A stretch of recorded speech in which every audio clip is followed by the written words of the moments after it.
রাসূল বলছেন আত-তুহুরু শাত্রুল ঈমান, আলহামদুলিল্লাহি তামলাউল মিজান, সুবহানাল্লাহি আলহামদুলিল্লাহি তামলাউ মা বাইনাস সামাওয়াতি ওয়াল আরদ। যে ব্যক্তি আল্লাহর নামে তাকবীর দেয়, সুবহানাল্লাহ বলে, আলহামদুলিল্লাহ বলে, আসমান এবং জমিনের মধ্যে যে জায়গা আছে এই জায়গা আল্লাহ নেকি দিয়ে পরিপূর্ণ করে দেয়। ধরে বলেন সুবহানাল্লাহ, ধরে বলেন সুবহানাল্লাহ। একই সঙ্গে চলাফেরা, জান্নাতীরা জান্নাতে যাবে, জাহান্নামীরা জাহান্নামে যাবে। এখন জান্নাত জাহান্নামের একটা পার্থক্য থাকবে, এই জান্নাতের স্তর থাকবে।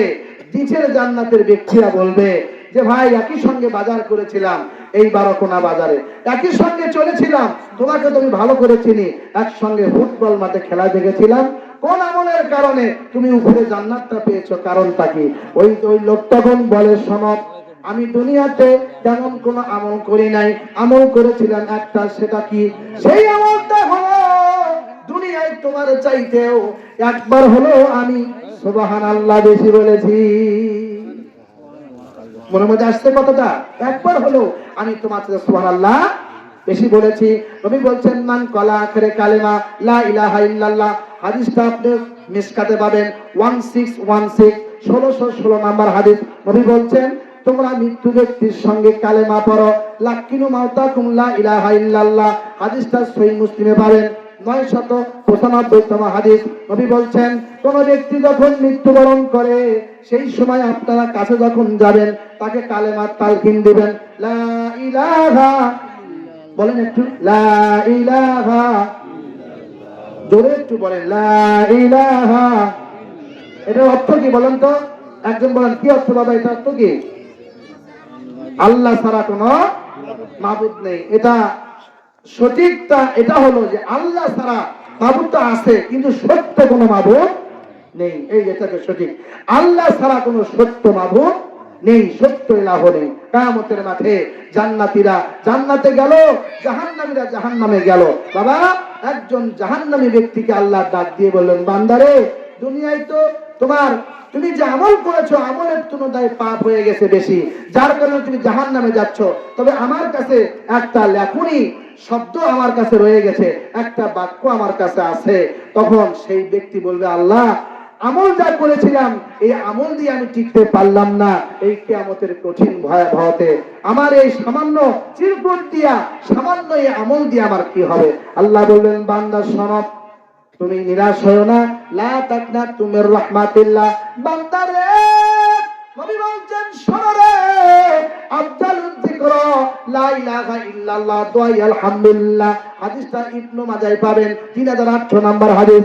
নবী বলছেন দুনিয়ার মধ্যে সবচাইতে শ্রেষ্ঠ বাক্য হলো লা ইলাহা ইল্লাল্লাহ ওয়া দোয়া আলহামদুলিল্লাহ। মুরব্বি বাবাজিরা আমার, ও মায়েরা বোনেরা, যুবক ভাইরা একটু মনোযোগী হন। আল্লাহর নবী বললেন সর্বশ্রেষ্ঠ বাক্য। আপনার জীবনে 60 বছর হলো, 50 বছর হলো, 40 বছর হলো, যার যে বয়স হয়ে গেল, এই বয়স অনুযায়ী আপনার বুকের পরে একটু হাত দিয়া বলুন তো, রাসূল বললেন শ্রেষ্ঠ বাক্য কতবার আপনি এই বাক্যটা উচ্চারণ করেছেন?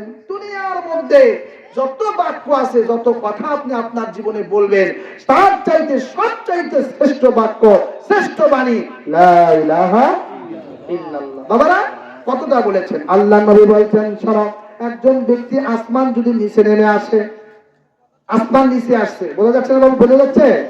আসমান নিচে আসলো, জমিনটা উপরে গেল, এর মধ্যে যদি কোন ব্যক্তি অবস্থান করে, আসমান নিচে আসছে, জমিনটা উপরে চলে গেছে, এই সময় ওই ব্যক্তি যদি আল্লাহর কাছে বলে, আল্লাহ গো মাবুদ, ও আল্লাহ তুমি ছাড়া কোনো ইলাহ নাই, তুমি ছাড়া তো কোনো মাবুদ নাই, রব্বুল আলামিন তোমার প্রতি আমি একনিষ্ঠ ভরসা করে আল্লাহ আমি ক্ষমা চাই, মাপ চাই, বিপদ থেকে হেফাজত করো।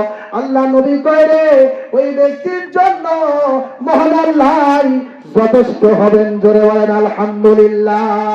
ভাইরা আমার, আরেকটা হাদিস শুনেন। নবী বলছেন মান সাররাহু আন ইয়াস্তাজিবাল্লাহু লাহু ইনদাশ শাদাইদ আল কুরবা ফাইস কুরুদ দুআ ইয়ারকাই।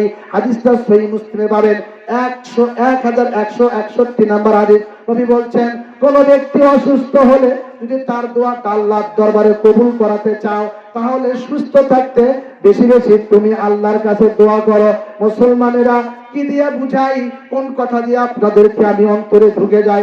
ও মুসলমানেরা, আল্লাহর নবী হাদিসে কুদসির মধ্যে বলেছেন, قال الله تعالى ينزل ربنا تبارك وتعالى كل ليلة إلى السماء الدنيا حين يبقى ثلث الليل آخر من يدعوني فاستجب له من يسألني فأعطيه من يستغفرني فاغفر له। রাতে 3টা ভাগ আছে, 2টা ভাগ যখন শেষ হয়ে গেল, একটা ভাগ বাকি থাকলো। ও আজকের মুসলমানেরা শোনো, মায়েরা বোনেরা, আপনার স্বামী ঘুমায় আছে, আর স্বামীদের স্ত্রী ঘুমায় আছে, ছেলে মেয়েরা সবাই ঘুমায় আছে, দুনিয়ার মধ্যে সবাই ঘুমিয়ে আছে। আপনি একজন ব্যক্তি এই শীতের দিনে আপনি টিউবওয়েলে গেলেন, আপনি ঠান্ডা পানি দিয়া ওযু করার পর জায়নামাজে চলে যাবেন। জায়নামাজে গিয়া মহান আল্লাহর দরবারে আপনি সালাত করে হাত উঠাবেন। ওয়াল্লাহি আল্লাহর কসম, ওয়াল্লাহি আল্লাহর কসম, ওয়াল্লাহি আল্লাহর কসম করে বলি, দুনিয়ার মধ্যে আপনি হবেন একজন শ্রেষ্ঠ ব্যক্তি। লিল্লাহি তাকবীর। বাবা, আমল করতে হবে, আমলে বিশ্বাস করতে হবে। আমরা সুম্মা কাফারু সুম্মা আমানু, একবার নামাজ পড়ি, একবার নামাজ ছাড়ি।